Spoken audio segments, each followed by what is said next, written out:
time to reach your goals in this sports. A lot of sacrifice. Even the parents must take care of the nutrition.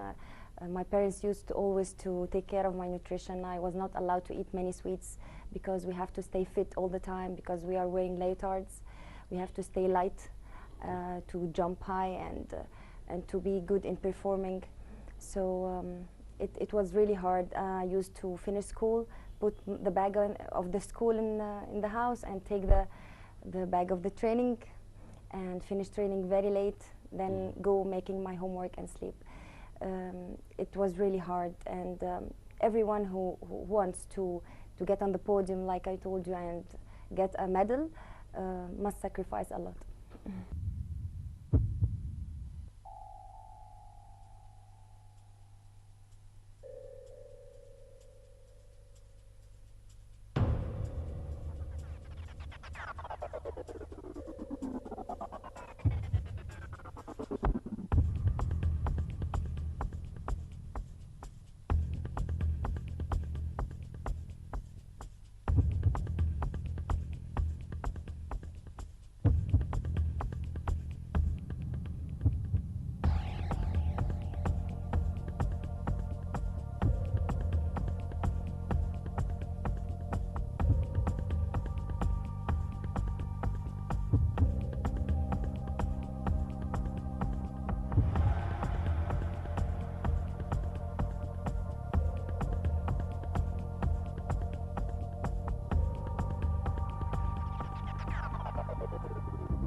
When was your first international championship, and what are the main differences, in your opinion, between the local events and the international events?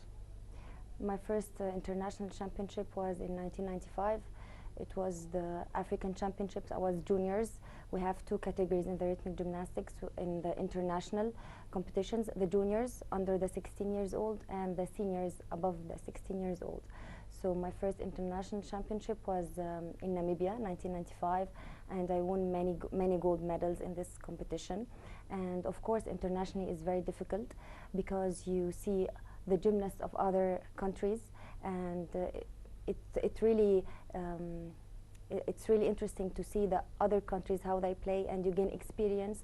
And when you go back home, you think about your competitors and how you can beat them in the next competition. Can you give us a brief about your national, international championships, your most important achievements? My national championships started in 1995 till 2000, and I won every national championship. I won like 6 medals, most of them gold, first place. The international championships was the African championships, and the other international, the African championships, I got also many gold medals in 5 African championships, 6 every time, most of them gold. And in the international, I got medals in 3 of them, the international championships, El Tuni International and Sporting Club International competition 2 times. And the other competitions, like in France and Hungary and Portugal and every international championship, I was among the best 8 and participating in the finals of these competitions. But like the World Cup and the Olympic Games, like the Youth Olympic Games in Moscow 1998, it was a great experience, and I got good scores among the Europeans and the Russian and the Bulgarians, who are the best in these sports.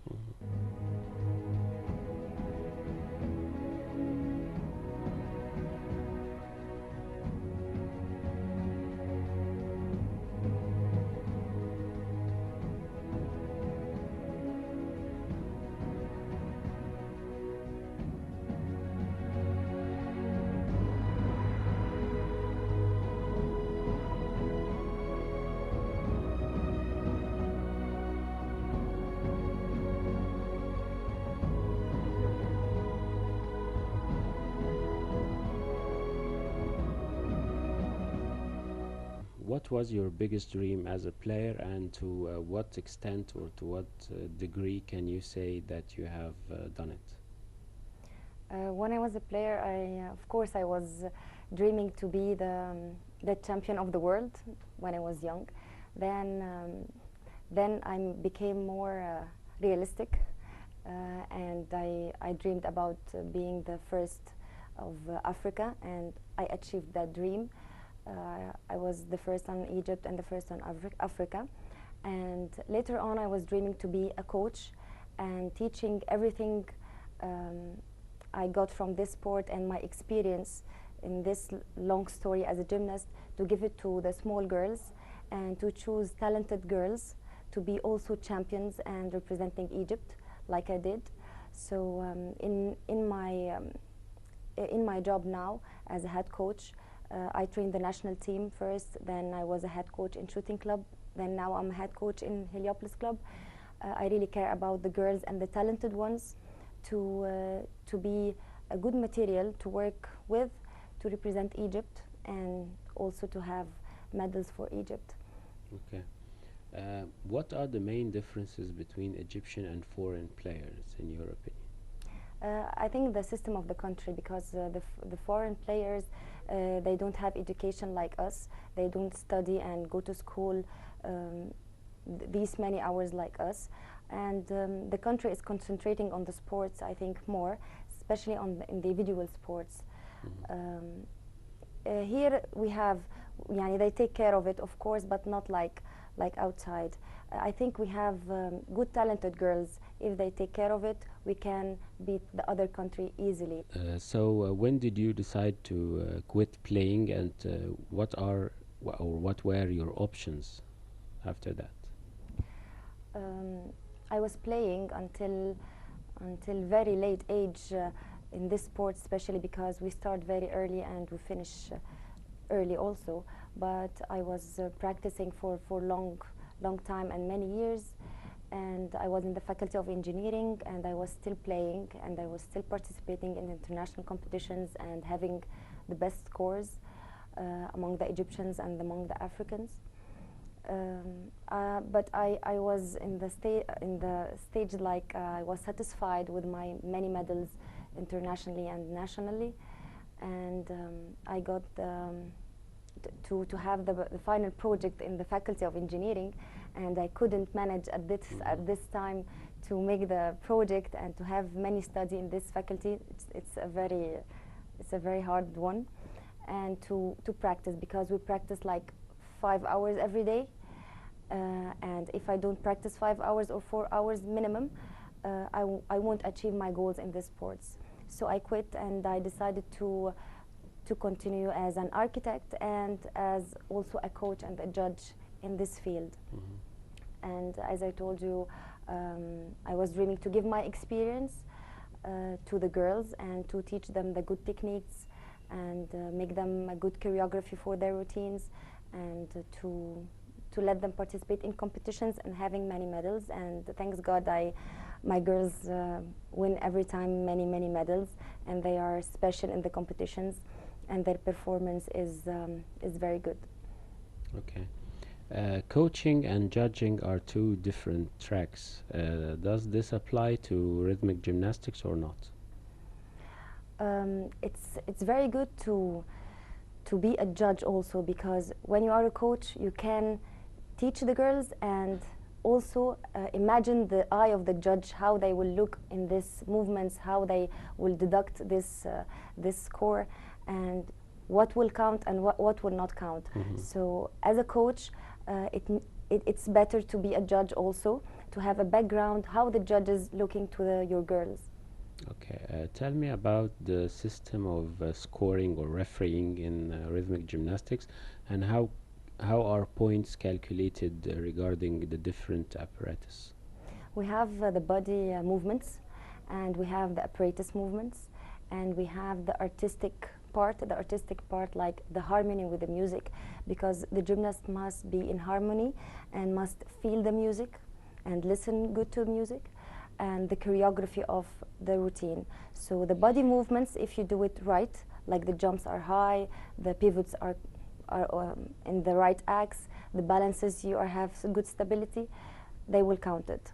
The apparatus, you have to be with high coordination to throw the apparatus and catch it in the right time, in the right place, and to move the apparatus in a good technique. If they're okay, the judge will count it. Also, the judges of the artistic part, they see how the gymnast feel the music, how she used the floor, how she can have a good choreography, and also her shape. We must be thin, of course, and light, and we have to be with the music, to express the music and to feel it. So this is the three parts, the three main parts. Well, by that we have come to the end of today's episode. We hope you've enjoyed it. Until we meet you again next week, have a nice time.